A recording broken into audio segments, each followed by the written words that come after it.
तब्दीली के साथ बदलते भारत की शान।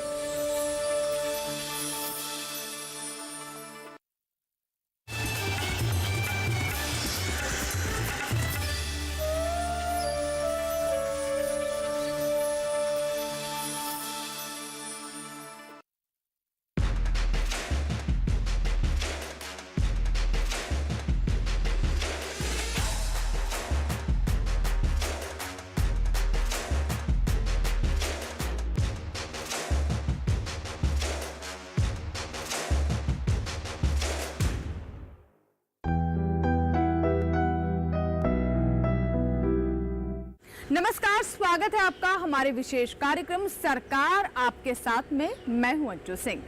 आज के इस अंक में हम बात करेंगे प्लास्टिक के बारे में। जी हां, प्लास्टिक की अगर हम बात करें तो आज के समय में पूरे विश्व के लिए एक बड़ी चुनौती है। प्लास्टिक का काफ़ी तेज़ी से और बहुत ज़्यादा इस्तेमाल हो रहा है, लेकिन वहीं साथ ही साथ इसका प्रबंधन किस तरीके से करें, ये एक बड़ी समस्या भी है और इस पर हमारी सरकार काफ़ी गंभीरता से विचार कर रही है और महत्वपूर्ण कदम भी उठा रही है। तो आइए देखते हैं इसके बारे में और विस्तार से हमारी खास रिपोर्ट में, जिसमें हम बात करते हैं योजना के सार की।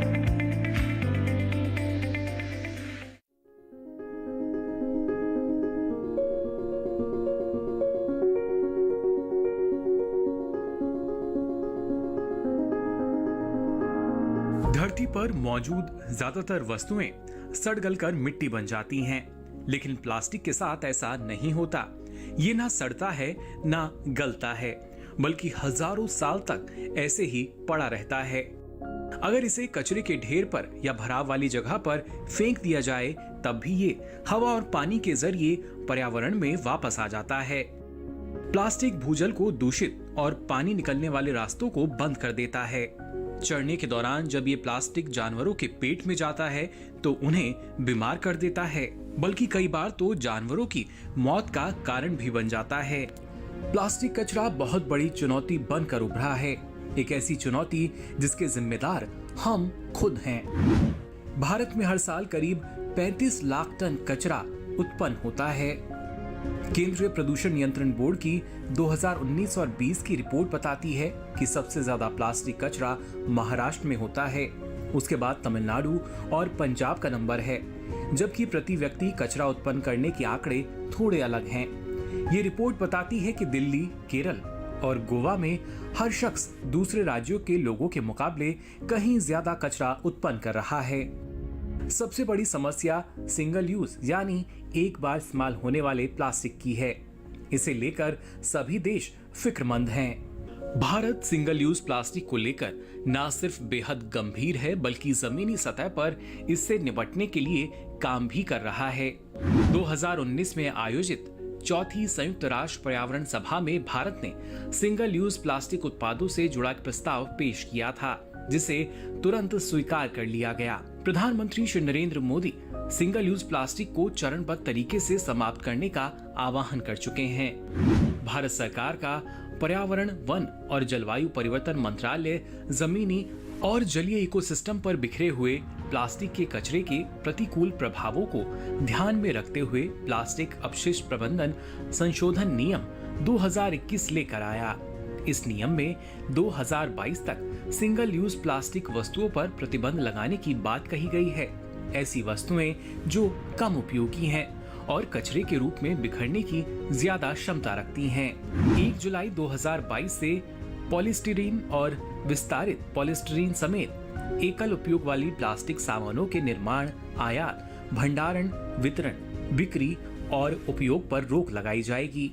ग्रामीण भारत के लिए प्लास्टिक अपशिष्ट प्रबंधन के 7 बिंदु हैं। पहला, सिंगल यूज प्लास्टिक के हानिकारक प्रभावों के बारे में जागरूकता फैलाना। दूसरा, इसके उपयोग को रोकना और पर्यावरण के अनुकूल गैर प्लास्टिक उत्पादों को अपनाना। तीसरा, प्लास्टिक कचरे को घर घर जाकर इकट्ठा करना और जहां तक संभव हो प्लास्टिक कचरे को अलग करना। चौथा, जिला या ब्लॉक स्तर पर प्लास्टिक अपशिष्ट प्रबंधन इकाइयों का निर्माण करना। पांचवा, प्लास्टिक अपशिष्ट प्रबंधन इकाइयों, पुनर्चक्रण या परिवहन को कचरा बेचना। छठा, प्लास्टिक अपशिष्ट प्रबंधन इकाइयों में प्रसंस्करण की व्यवस्था करना। और सातवां, रिसाइकलर्स या फॉरवर्ड लिंकेज या सीमेंट फैक्ट्री को कचरा बेचना या सड़क निर्माण के लिए इसका उपयोग करना।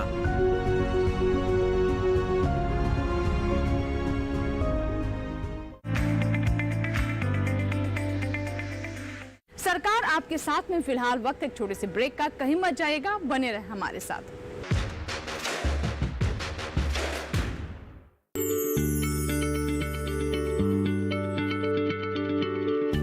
क्या आप किसी बीमारी से परेशान हैं? चाहते हैं डॉक्टर की सलाह? तो हम हैं आपके साथ, बताएंगे आपको जीने की राह। समस्याएं आपकी, समाधान देश के मशहूर विशेषज्ञों के।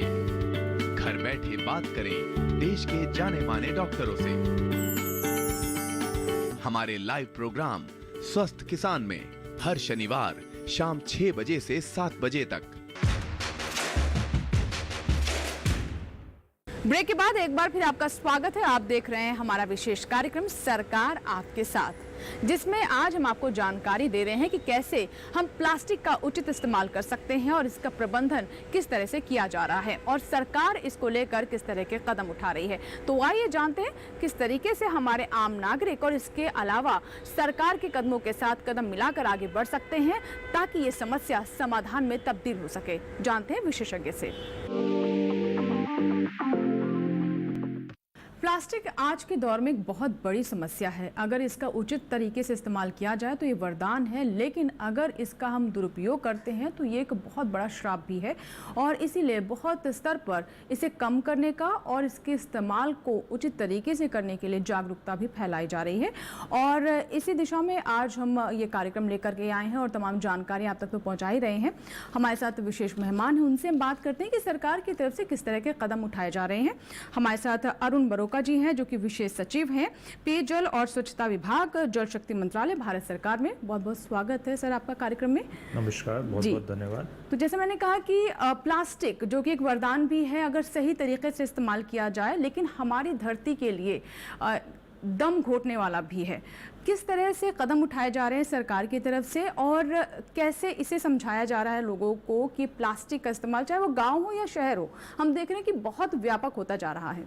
प्लास्टिक जैसा आपने फरमाया कि वरदान भी हो सकता है, श्राप भी हो सकता है। प्लास्टिक का इस्तेमाल सदियों से हम कर रहे हैं, उसका स्वरूप बदलता जा रहा है।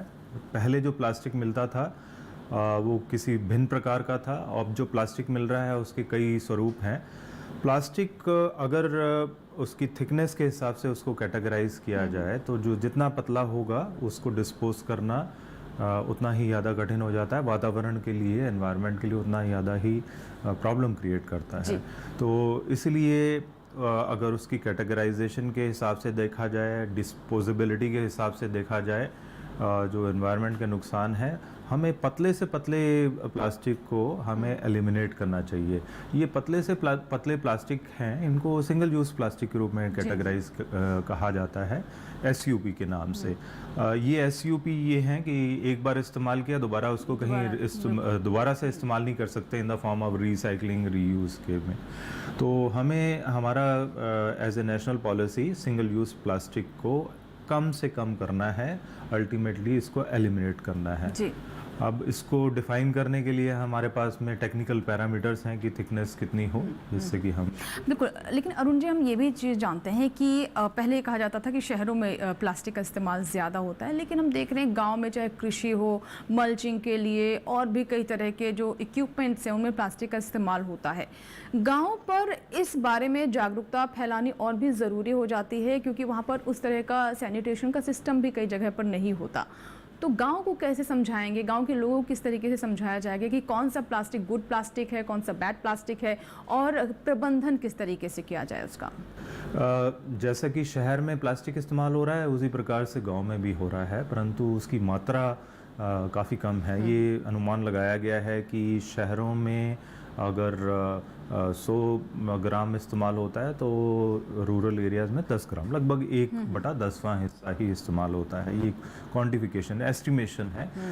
परंतु जिस तरह से हमारा अर्बनाइजेशन हो रहा है, इतना ज़्यादा कंज्यूमरिज्म है, पैकेजिंग इतनी ज़्यादा प्लास्टिक को इस्तेमाल करता है, तो वो प्लास्टिक रूरल एरियाज़ में भी एंटर कर गया है। तो सबसे पहले मोस्ट इम्पॉर्टेंट अगर चीज़ कहें तो हमारा इसके बारे में अवेयरनेस जनरेट करना ही है कि ये प्लास्टिक हानिकारक है। अगर इसको हम इस्तेमाल करते हैं तो इसका जब हम डिस्पोजल कर रहे हैं तो उसका प्रॉपर डिस्पोजल होना चाहिए। तो awareness generation at the rural level itself ये सबसे महत्वपूर्ण हो जाता है। इसमें हमने सरकार की तरफ से भी कई महत्वपूर्ण कदम लिए हैं। भारत सरकार की तरफ से रूरल एरियाज़ में ये रिस्पॉन्सिबिलिटी पंचायतों के पास रखी गई है, शहरी क्षेत्रों में अर्बन लोकल बॉडीज़ के पास में है। अब लोकल बॉडीज़ इसमें क्या कर सकती हैं?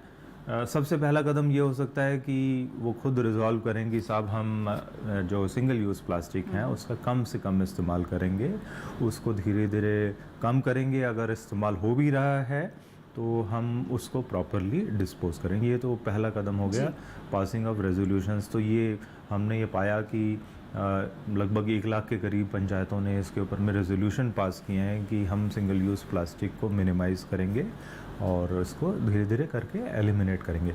फिर उसके बाद बात आती है कि अगर मान लीजिए प्लास्टिक इस्तेमाल हो भी रहा है तो उसको कैसे उसको डिस्पोज किया जाए, उसके प्रबंधन कैसे हों। तो अब गाँव के लेवल में इतना ज़्यादा मात्रा तो होती नहीं है जैसे शहरों में होता है म्युनिसिपल बॉडीज़ में। तो इसलिए इसके लिए हमने क्लस्टर अप्रोच रखी है कि कुछ गांव मिलके 50-60 गांव जो मिलके उनका जो भी प्लास्टिक है, थोड़ा थोड़ा ही प्लास्टिक निकलेगा, उनको एक जगह में इकट्ठा करके उसका प्रबंधन किया जाए। प्रबंधन कैसे होगा? उसकी विभिन्न प्रकार हैं। प्लास्टिक को रीयूज़ भी किया जा सकता है, उसको श्रेडिंग करके उसके रोड्स कंस्ट्रक्शन में भी इस्तेमाल किया जा सकता है। प्रधानमंत्री ग्रामीण सड़क योजना में उसका इस्तेमाल हो रहा है। अगर प्लास्टिक को हम रीयूज़ नहीं कर पाते हैं तो नियर बाय कोई सीमेंट प्लांट्स हैं तो उसमें इसको जलाने के लिए भी इस्तेमाल किया जा सकता है। ये दो जो प्रबंधन है ये बड़े कारगर हैं। इसके लिए टेक्निकल हेल्प और फाइनेंशियल हेल्प भी भारत सरकार द्वारा स्टेटों के जरिए ये प्रोवाइड की जा रही है। अरुण जी, जैसे कभी आपने बताया कि इसका प्रबंधन किस तरीके से किया जाए, यानी अगर प्लास्टिक वेस्ट होता भी है तो उसका आगे क्या किया जाए। लेकिन हम ये भी जानते हैं कि लगातार जागरूकता इस बात को भी लेकर फैलाई जा रही है कि प्लास्टिक का इस्तेमाल ही कम किया जाए। और हम जानते हैं कि हमारे देश में ज़्यादातर आबादी है वो शहरों में नहीं गांव में रहती है, और अगर गांव में ये जागरूकता फैल जाए और गांव के लोग ये समझ जाएं तो बहुत बड़ी समस्या तो अपने आप में ही उसका समाधान हो जाएगा। तो कम इस्तेमाल से क्या मतलब है? मतलब अगर मेरे घर में कुछ 10 मेंबर्स हैं, मान लीजिए गांव में तो बड़े बड़े घर होते हैं, पूरा घरेना होता है, तो वहाँ पर कम इस्तेमाल को किस तरीके से समझाया जाए? देखिए, कम इस्तेमाल का मतलब ये हुआ कि कुछ चीज़ें तो इनएविटेबल हैं कि उसमें प्लास्टिक का इस्तेमाल तो होता ही है, बट प्लास्टिक का अल्टरनेटिव कपड़े के रूप में बहुत ज़्यादा उपलब्ध है। इसी प्रकार में कागज़ का इस्तेमाल किया जा सकता है। तो ऑटोमेटिकली जब हम कपड़ा या कागज़ का इस्तेमाल करेंगे तो प्लास्टिक की जो कंजम्पशन है वो कम होती जाएगी। इसी को ध्यान में रखते हुए भारत सरकार ने, ministry of environment and forest ने एक नोटिफिकेशन जारी किया है जिसके तहत में रूल्स जारी कर दिए गए हैं। उन रूल्स के तहत में हमने ये डिफ़ाइन कर दिया है कि इस थिकनेस के नीचे वाला प्लास्टिक हम धीरे धीरे एलिमिनेट कर देंगे। दिसंबर 2022 तक हमें 120 माइक्रोन से नीचे वाले जो भी प्लास्टिक हैं उनको हमें एलिमिनेट कर देना है। ये प्रोड्यूसर एंड पे भी रिस्पॉन्सिबिलिटी हो जाती है और कंज्यूमर एंड पे भी रिस्पॉन्सिबिलिटी हो जाती है। तो इसमें अगले कुछ महीनों में हमें बहुत ही महत्वपूर्ण कदम उठाने पड़ेंगे, ना सिर्फ अर्बन एरियाज़ में बट रूरल एरियाज़ में भी। जी, इसमें किस तरह की एजेंसीज की मदद ली जा रही है कि एक तो प्रबंधन सही तरीके से हो और दूसरा अवेयरनेस फैले और तीसरा कि कम इस्तेमाल हो?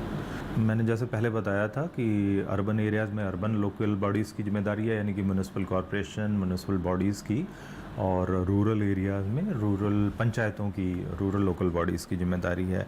इसमें महत्वपूर्ण भूमिका सेंट्रल पोल्यूशन कंट्रोल बोर्ड और स्टेट लेवल में स्टेट पोल्यूशन कंट्रोल बोर्ड्स की जिम्मेदारी हो जाती है।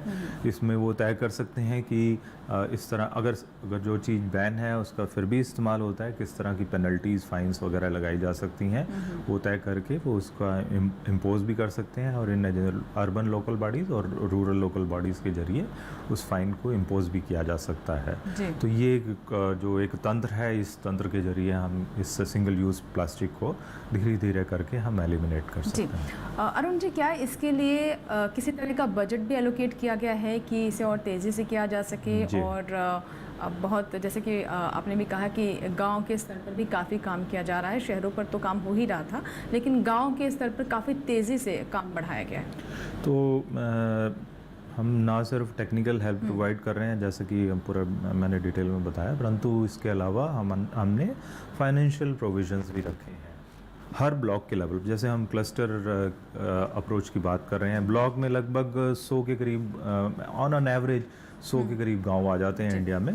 तो अगर 100 गाँव को इकट्ठा करके एक ब्लॉक बनाते हैं तो वहाँ पर हम एक plastic waste management unit create कर सकते हैं। उसके लिए मशीनरी जो चाहिए वो 16 लाख के करीब के हमने एस्टिमेशन किया था, वो हमने हर ब्लॉक के लिए प्रबंधन का रखा है। दूसरा, इसमें एक और चीज़ रखी गई है कि प्लास्टिक वेस्ट मैनेजमेंट ना सिर्फ रूरल की समस्या है बट अर्बन की समस्या भी है, और इसको मिलके ही रूरल अर्बन मिलके ही कार्य कर सकते हैं। इसलिए जो गांव अर्बन एरियाज़ के नज़दीक हैं वहाँ पर अगर कोई इस प्रकार की प्लास्टिक वेस्ट मैनेजमेंट यूनिट बनी है तो that should be able to take care of the nearby villages also, यानी कि वो एक क्लस्टर रहेगा जिसमें शहरी क्षेत्र को भी सर्व किया जाएगा और जो रूरल क्षेत्र है उसको भी इसमें सर्व किया जाएगा। ये हमारी अप्रोच रहेगी। इसके ज़रिए हम डुप्लीकेशन भी अवॉइड कर देंगे। जो रिसोर्स वहाँ स्पेंड हुए हैं अर्बन एरियाज़ में उनका भी इस्तेमाल हो जाएगा, और जो हम करेंगे उसमें अगर मान लीजिए रूरल क्षेत्र में कोई बनी है इस प्रकार की यूनिट, उसमें अर्बन का भी वेस्ट मैनेजमेंट प्रोसेस हो जाएगा। और अरुण जी, इसमें कुछ चीज़ें देख रही थी इसके बारे में, तो ये भी पता चला कि 2016 से पहले तक प्लास्टिक प्रबंधन जो है, जो प्लास्टिक कचरा प्रबंधन जो है, उसमें गांव शामिल नहीं थे, लेकिन 2016 के बाद से ये ज़रूरत महसूस की गई। तो इसका क्या मतलब है कि क्या गांव के स्तर पर ये समस्या बहुत गंभीर हो चली है, इस वजह से ये कदम उठाया गया, या फिर ये कि गंभीर ना हो पाए इस वजह से? दोनों ही एंगल हैं जो आपने बताए। एक तो समस्या गंभीर भी होती जा रही है और उसको कंट्रोल करने की आवश्यकता तो है ही है, और ख़ास करके इसमें सिंगल यूज़ प्लास्टिक, मैं उसको कॉमन भाषा में पतला प्लास्टिक बोलूँगा, पन्नी वाला, चाहे उसमें सिंपल रैपर हो या स्टायरोफॉर्म, थर्मोकोल जो बोलते हैं, ये ऐसी कैटेगरी है, इनको दोबारा इस्तेमाल नहीं किया जा सकता और बड़ी तेज़ी से फैल जाते हैं। हमने जैसे ही पन्नी नीचे फेंकी वो इमीडिएटली उड़ के इधर उधर चली जाएगी। दूसरे तरह के प्लास्टिक हैं वो इतना ज़्यादा हानिकारक नहीं होते तो हैं, उनको रीयूज़ किया जा सकता है, रिसाइकिल किया जा सकता है। तो इसलिए वैसे ये तेज़ी से फैल भी रहा था रूरल एरियाज़ में, और उसको कंट्रोल करने की भी आवश्यकता है। जी, आप ये भी मानते हैं कि कहीं ना कहीं जो जीवन स्तर बेहतर हो रहा है गांव के स्तर पर भी, तो इसके साथ ही साथ जो प्लास्टिक है वो भी हमारे जीवन पर हावी होता जा रहा है, या फिर प्लास्टिक का इस्तेमाल भी जीवन स्तर बढ़ने के साथ बढ़ रहा है? वो भी है। अब प्लास्टिक का इस्तेमाल ऑलमोस्ट हर प्रोडक्ट में होता है, इसलिए हमने एक इंडस्ट्री को भी मोटिवेट किया, उनको भी गाइड किया कि आप अपनी जितनी भी रैपिंग होती है उसको सिंगल यूज़ प्लास्टिक से हटा के पेपर और क्लॉथ बेस्ड कर लें, और काफ़ी लोगों ने किया भी है। आप सिंपल कोई भी हमारे कोई भी ख़रीदारी करते होंगे, आपने पाया होगा कि रिसेंटली आपको कपड़े के बैग मिलते हैं, और या उनकी जो रैपिंग होती है वो कागज़ की होती है। ये एक बड़ा वेलकम चेंज हुआ है पिछले कुछ और सालों हमने में। देखा कई जगहों पर प्लास्टिक इस्तेमाल को डिस्करेज करने के लिए कई दुकानों में थैला ही नहीं दिया जाता है कि आप घर से लेकर के आएं। वो भी है, परंतु ये एक अच्छा कदम है। लोगों को एटलीस्ट रिमाइंड तो हो जाता है कि आप अपना खुद का थैला लेके आएँ। एज ए हैबिट हम लोगों को अपना कपड़े का थैला ले लेना चाहिए, और इसमें जूट के अल्टरनेटिव्स भी काफ़ी अच्छे आ गए हैं। जूट हो, कपड़ा हो, कागज़ हो, आजकल अच्छी स्ट्रेंथ का कपड़ा भी आ गया है, और प्लास्टिक भी कुछ इस प्रकार का आ गया है जो बहुत जल्दी बायोडिग्रेड हो जाता है। कई तरह के प्लास्टिक होते हैं, एक तो लॉन्ग लाइफ वाले होते हैं और कम लाइफ वाले भी होते हैं। तो ये डिफरेंट अल्टरनेटिव्स हैं, हमें उनकी तरफ मुड़ना चाहिए, और हमारी ड्यूटी है एज ए कॉमन मैन कि अपना जो बैग है वो खुद ही रखें। जैसे हम ऑफिस में आते हैं अपना बस्ता वस्ता लेके आते ही हैं, और हो सकता है वो अगर हम उसको प्लास्टिक को हटा के कपड़े का रख लें तो हमारे लिए ज़्यादा। बिल्कुल, और ये चीज़ भी हमें समझना होगा कि प्लास्टिक का इस्तेमाल ना सिर्फ हमारे पर्यावरण के लिए बहुत ख़तरनाक है, बल्कि धीरे धीरे मानव स्वास्थ्य के लिए भी एक बहुत बड़ा ख़तरा है। और कई ऐसी रिसर्चेज भी सामने आई हैं जिसमें हम देख रहे हैं कि जो जंगल में जो हमारे जो जानवर हैं उनमें इसके रेसिड्यू पाए जा रहे हैं। हमारे ब्लड में कई ऐसे रिसर्चेज आई हैं सामने जिसमें दिखाया जा रहा है कि प्लास्टिक कहीं ना कहीं पूरी तरीके से हावी होता जा रहा है। तो ऐसे में अरुण जी, मैं आपसे जानना चाहूँगी इसमें इंडस्ट्रीज़ का किस तरह का रोल हो सकता है? आपकी पहले वाली बात को इंडस्ट्री वाले में बाद में आता हूँ। पहले वाली बात में हमें ये जानना ज़रूरी है कि प्लास्टिक एक विभिन्न रूप भी ले लिया है जिसको बोलते हैं माइक्रो प्लास्टिक। यानी कि इतने छोटे छोटे कण हो गए हैं प्लास्टिक के, वो खास करके अगर आपने स्टायरोफोम यानी कि थर्मोकोल को अभी तोड़ा होगा तो उसमें से बहुत पतले पतले कण निकलते हैं। वो सांस के जरिए हमारे शरीर में भी जा सकते हैं और ये पाया गया है कि हमारे शरीर में भी किसी न किसी रूप में वो मिलता है, फूड चेन में शामिल हो गया है। इनफैक्ट पानी में जो जीव रहते हैं जैसे मछलियाँ वगैरह हैं वो माइक्रो प्लास्टिक को इनहेल कर लेती हैं, तो उसमें वो भी उनके बॉडी में जाता है तो वो हम इन टर्न खा लेते हैं। इनफैक्ट ये एक बहुत बड़ी समस्या है कि जो पन्नियाँ होती हैं वो कूड़े में जब पड़ी होती हैं उनको गायें खा लेती हैं, उनके शरीर में चली जाती हैं और गाय उसको बाहर नहीं फेंक पाती है शरीर में से, तो उसके अंदर ही इकट्ठा हो जाता है। गायों को मरने का एक बहुत बड़ा कारण ये भी है कि वो पन्नियाँ खा जाती हैं। तो इसमें हमारे फूड चेन में उपलब्ध है ना सिर्फ मोटे वाला बड़े वाला प्लास्टिक बट माइक्रो प्लास्टिक्स भी। अब इंडस्ट्री को कैसे रिस्पॉन्ड करना चाहिए, तो हमारा इंडस्ट्री का रिस्पॉन्स हमारा जो लीगल फ्रेमवर्क बना है उसी से ही मिलता जुलता है कि हमें ऐसे प्लास्टिक का इस्तेमाल कम से कम कर देना चाहिए जो माइक्रो प्लास्टिक का रूप ले ले और वातावरण में और जीव जंतुओं को नुकसान पहुंचाए। और कई ऐसी चीज़ें जो कि हानिकारक हैं उनको हमें धीरे धीरे एलिमिनेट करना चाहिए। और ये कॉरपोरेट्स की खुद की रिस्पॉन्सिबिलिटी है कि उनको जैसे ही कोई चीज़ पता चले कि इसका इस प्रकार से दुष्परिणाम हो सकता है उसको हमें एलिमिनेट करना चाहिए। बिल्कुल, लेकिन अरुण जी, इस बात को भी हम नकार नहीं सकते हैं कि प्लास्टिक अब हमारे जीवन में रच बस गया है। सुबह उठते वक्त टूथब्रश करने से लेकर रात के सोते वक्त तक पूरी तरीके से हमारे जीवन में रचा बसा हुआ है। ऐसे में प्लास्टिक के इस्तेमाल को डिस्करेज करने के लिए या फिर एक लाइफस्टाइल चेंज करने के लिए गाँव के स्तर पर या शहर के स्तर पर किसी तरह के रोड मैप पर काम किया जा रहा है?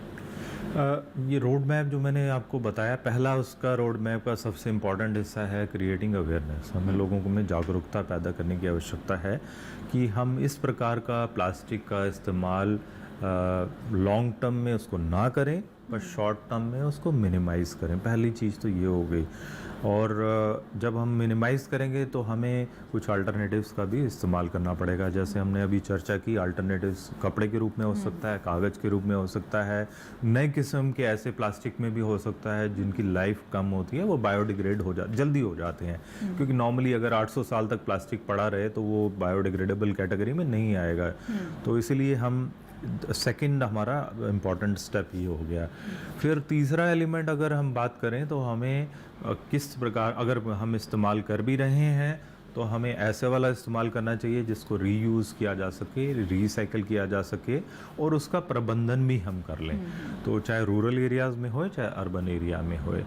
और reuse recycle should be our priority in urban management as well as rural management. इस सब के बावजूद ही हम पूरी तरह से प्लास्टिक को एनवायरनमेंट से एलिमिनेट नहीं कर पाएंगे क्योंकि इतना बड़ा प्रबंधन हमारे पास हो नहीं पाएगा। इसलिए अल्टीमेट गोल हमारे पास यही होना चाहिए कि हमारे पास में ऐसा प्लास्टिक होए, पहले तो हम कम से कम करें और अगर हम अल्टरनेटिव्स की ओर जा सकें तो वो बहुत ही अच्छा रहेगा। जी, और हाल में हमने विश्व पर्यावरण दिवस भी मनाया, तो उसको लेकर किसी तरह के कदम उठाए गए?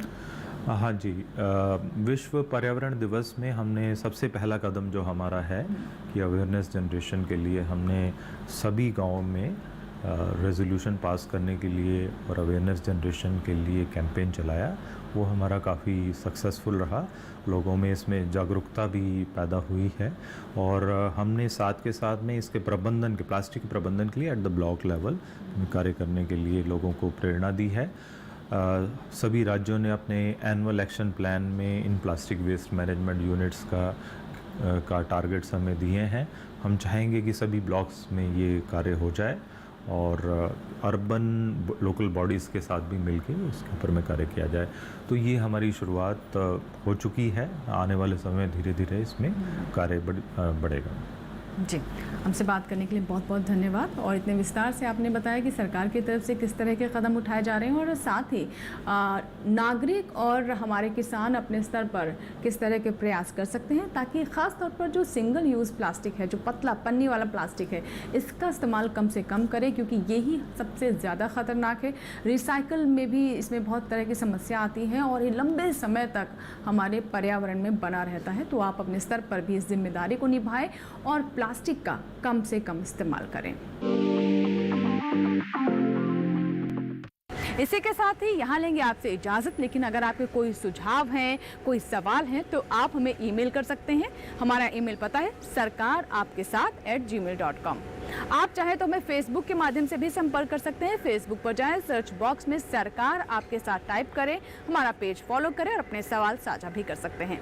और इससे भी आसान तरीका, आप हमारे कॉल सेंटर नंबर पर कॉल कर अपने सवाल या फिर सुझाव रिकॉर्ड करवा सकते हैं। हमारा कॉल सेंटर नंबर है 1800-1130-60। सोमवार से शनिवार इस नंबर पर आप कॉल कर सकते हैं और अपने सवाल और सुझाव रिकॉर्ड करवा सकते हैं, जिन्हें हम कार्यक्रम में शामिल करेंगे।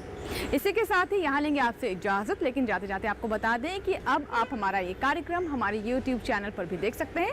इसके लिए करना बस आपको ये है कि इस QR कोड को आप स्कैन करें और जुड़ जाएं DD किसान के YouTube चैनल से, जहां पर आप हमारे अन्य कार्यक्रम भी देख सकते हैं। इसी के साथ ही यहाँ लेंगे आपसे इजाज़त। सरकार आपके साथ के अगले अंक में फिर होगी आपसे मुलाकात। तब तक के लिए नमस्कार।